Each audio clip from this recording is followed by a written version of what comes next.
Hello ladies and gentlemen, and movie lovers of all kind, and welcome back to the channel. As always, I am your host, Brett Murphy, and for today's video, I have a brand new ranking for you all, and I am going to be ranking all 12 of the DCEU movies. So yes, I know I am a little late to the party on this one. Black Adam just released this past weekend. I wasn't able to see it, unfortunately, because I was gone away, but as soon as I got home, the very first thing I did was go finally check this movie out. This was very much so a passion project for Dwayne The Rock Johnson, a character that he wanted to bring to life on the big screen for years upon years. He finally got the opportunity to do so. Now the question is, did it pay off, and how does it compare to the rest of this cinematic universe? Well, ladies and gentlemen, we're about to find out. Before I hop into the actual ranking itself, I just wanted to let you all know that I have an entire playlist dedicated to all of my ranking videos. There's somewhere around 100 videos currently on that playlist. So if you're a fan of movie rankings, I guarantee there's going to be something on that playlist for you. And so without further ado, let's hop right into things.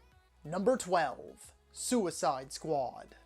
As time has gone on, I've actually grown to dislike this movie more and more. I think I find something new to hate every time I even just think about this movie. For me personally, this is one of the biggest examples out there of wasted potential. You had a cast full of A-listers, you had a very capable director. From that very first Comic-Con trailer, we were all expecting something a little bit darker, a little bit more messed up, but still kind of fun and whimsical and twisted. This movie is just a shit show, top to bottom. It's got awful villains, ugly visuals, the story is all over the place, the tone is even more all over the place. Like I said, the biggest flaw with this movie is its wasted potential. They could have gone any which way they wanted with this one. Well, I guess I should give credit where credit is due. Some of the performances are alright. Of course, you have Margot Robbie as Harley Quinn. I also really liked Will Smith as Deadshot. Jai Courtney I also thought was great as Captain Boomerang. And I also felt that Jay Hernandez was a scene stealer as Diablo.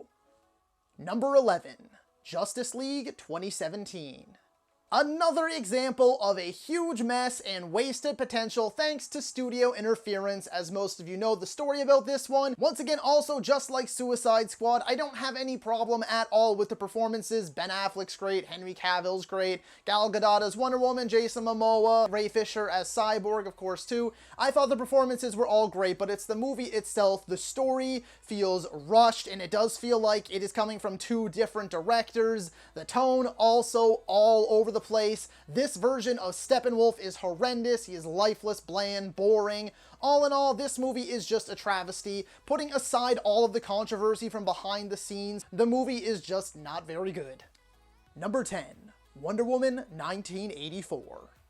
I wish I could say I loved this one, but this one is also another that as time has gone on, I just like it less and less, to the point that I can pretty much say that I feel this movie is a bit of a disaster. People like it, there are fans of it out there, and I am not trying to take anything away from you at all, and that's good for you. It's just not the case for me. The base plot on its own is just so unbelievably dumb, in my opinion. The way that they brought Steve Trevor back was unbelievably creepy. The action scenes were unbelievably underwhelming. The CGI was very hit or miss. In fact, there were times that it just was not good whatsoever.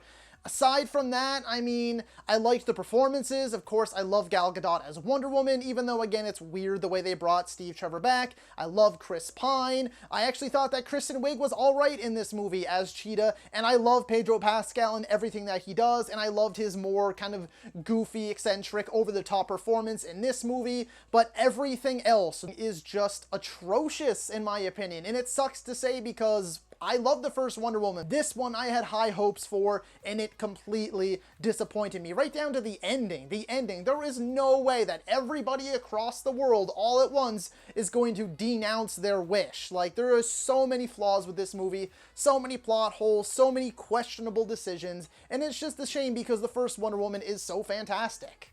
Number 9, Birds of Prey.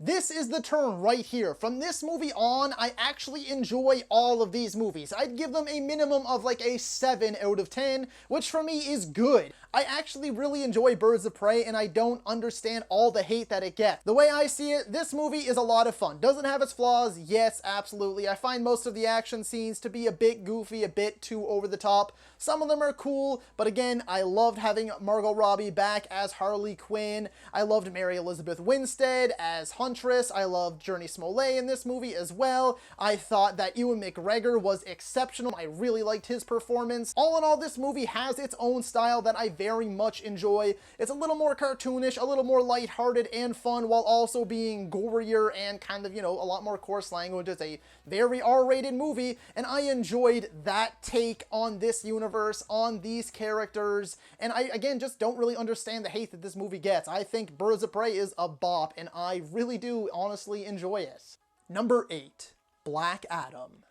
This is very much so, it's a mixed bag. I'm a lot more mixed on this one than I expected to. It's sort of a tale of two different movies in my opinion. I found the first half of the movie to be very generic, very unoriginal, uninspired, just boring and long and dragged out. There are moments of fun and excitement in there with some of the fight scenes, but overall I just found nothing new or exciting to enjoy in the first half. However, in the second half, I ended up really enjoying myself, and that's where the movie won me over, was in that second half. I thought that the action was much better. I thought that the pacing was a lot better. I started to kind of get involved in the story more. I thought that the comedy hit better. I started to fall for a lot of these new characters, and again, by the end, it did win me over. Yes, some of the CGI is not great. Some of it's noticeably bad, in fact, and the villain is horrible. Aside from that, I mean, again, the story was a bit generic, a bit been there, done that in my opinion. I saw plenty of things in this movie that I thought were just directly pulled out of other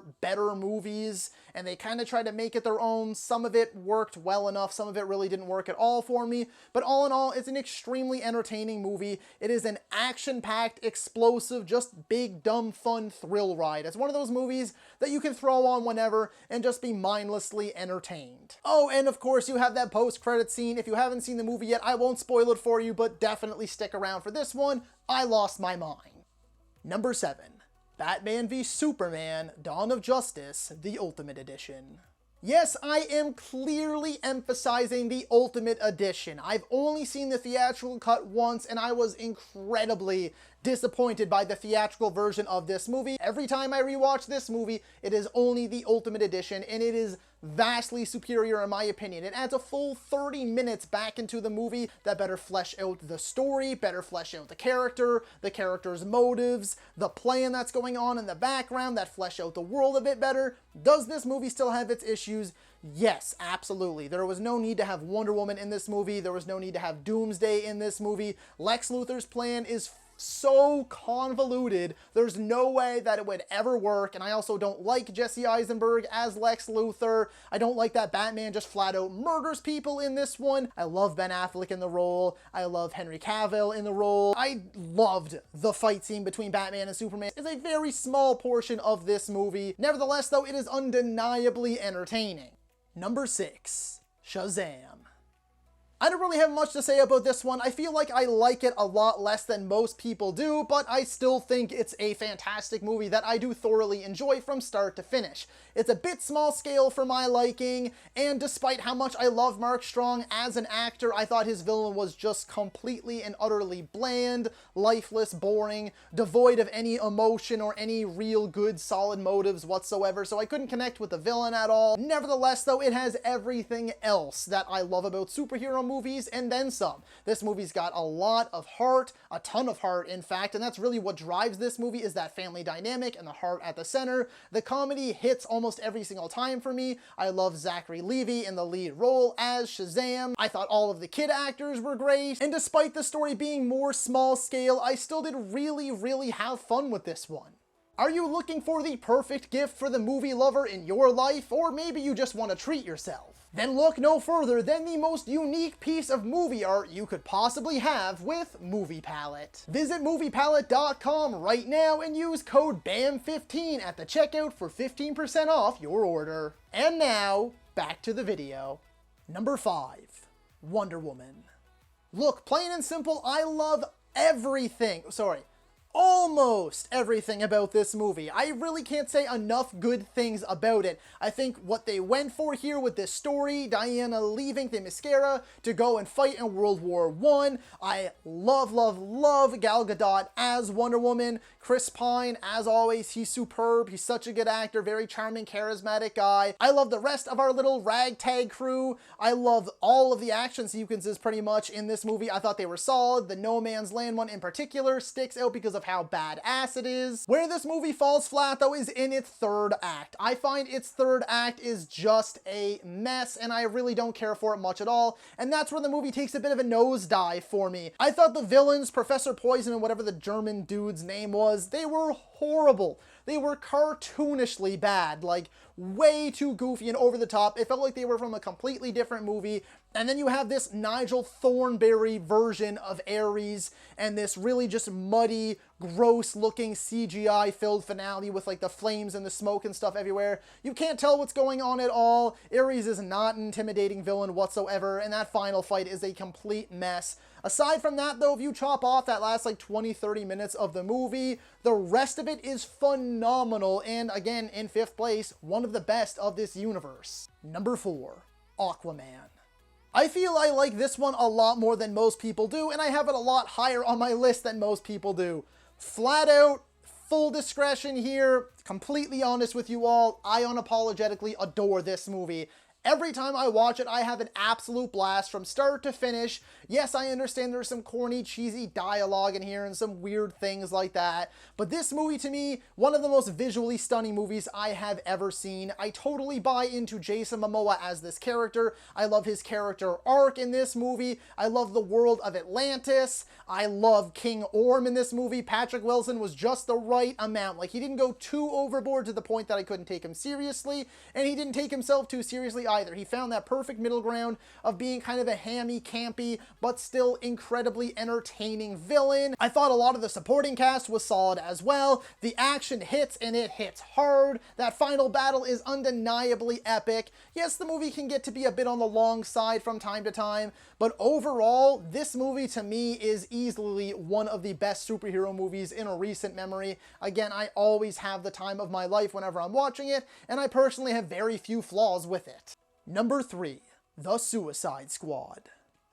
This is a raw, unfiltered, unapologetic, full-fledged James Gunn with complete creative control, and I love it for that exact reason. There is a ton of heart in here, there are a ton of laughs, there's a ton of gore and over-the-top, insane amounts of violence, but really, that's what James Gunn does so well. He just likes these band of misfit kind of movies. You look at Guardians of the Galaxy 1, 2, and then you look at this movie. It's a bunch of characters that shouldn't be popular. It's a bunch of personalities that shouldn't work, and he just somehow manages to bring it all together, giving us an epic, heartfelt, hilarious, bloody journey unlike any other in this universe right now. This movie, top-notch cast, the visuals work well, every beat was hit in this movie and it hit right for me. I love this one.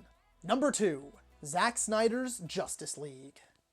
Another prime example of why you should just let directors do what they want to do. When you give them full creative control over their projects, they have a vision and they are given the tools to complete and fulfill this vision. This is what you get. A 4-hour epic. And I love every single second of it. And it is the definition of epic in my opinion. I love everything. The story is so much better fleshed out. The characters are so much better fleshed out. All the characters get some moments in the spotlight, whether it's heartfelt moments, emotional beats, big epic action-y moments. The villains are so much better. We finally get Darkseid. This version of Steppenwolf is 1,000 times better than the one that we got in Justice League 2017. I simply adore this movie. It's a 10 out of 10 for me and easily could be my favorite movie of this universe if it weren't for my number 1 pick. Number 1, Man of Steel. Again, probably a very controversial pick. There are a lot of people out there who don't like Man of Steel, there are a lot of people out there who are mixed on it, and there are a lot of people out there who just flat out hate it. I flat out love it. Not only is it my favorite of the DCEU, but it's actually one of my favorite superhero movies of all time. For me, it is the pinnacle of the Superman character. Henry Cavill is the best iteration we have ever gotten of the character. I think the action goes hard. It is the appropriate amount of destruction for this character and the villains that he is facing off against. General Zod, Michael Shannon, is my favorite villain of the DCEU. I think that there was no other way to end the movie than killing Zod. I love the score. I love the visuals. I love the backstory for Krypton. I plainly and simply love every single aspect about this movie. I understand people's criticisms, but I just don't agree with them. For me, this is a 10 out of 10 masterpiece that I never grow tired of, and once again, my favorite of the DCEU. So that is all for today's video, folks. Be sure to let me know down in the comments if you agree or disagree with my ranking. While you're at it, be sure to let me know how you would have ranked all 12 of the DCEU movies. And if you're a movie lover whatsoever, then my channel is the place to be for you. Whether it's rankings, top 10s, tier videos, versus videos, I have it all and so much more, with a backlog of already 500 plus videos on the channel. So if you enjoyed this video, be sure to hit that thumbs up button. And if you'd like to see more content from me, smash that subscribe button right now. And while you're at it, don't forget to ring that little bell icon. That way you can be notified about all of my latest uploads. And as always, stay safe. Thank you so much for watching. And that's a wrap. Hey you, yeah you, if you made it this far, just know I appreciate you. And while you're here, consider hitting that subscribe button.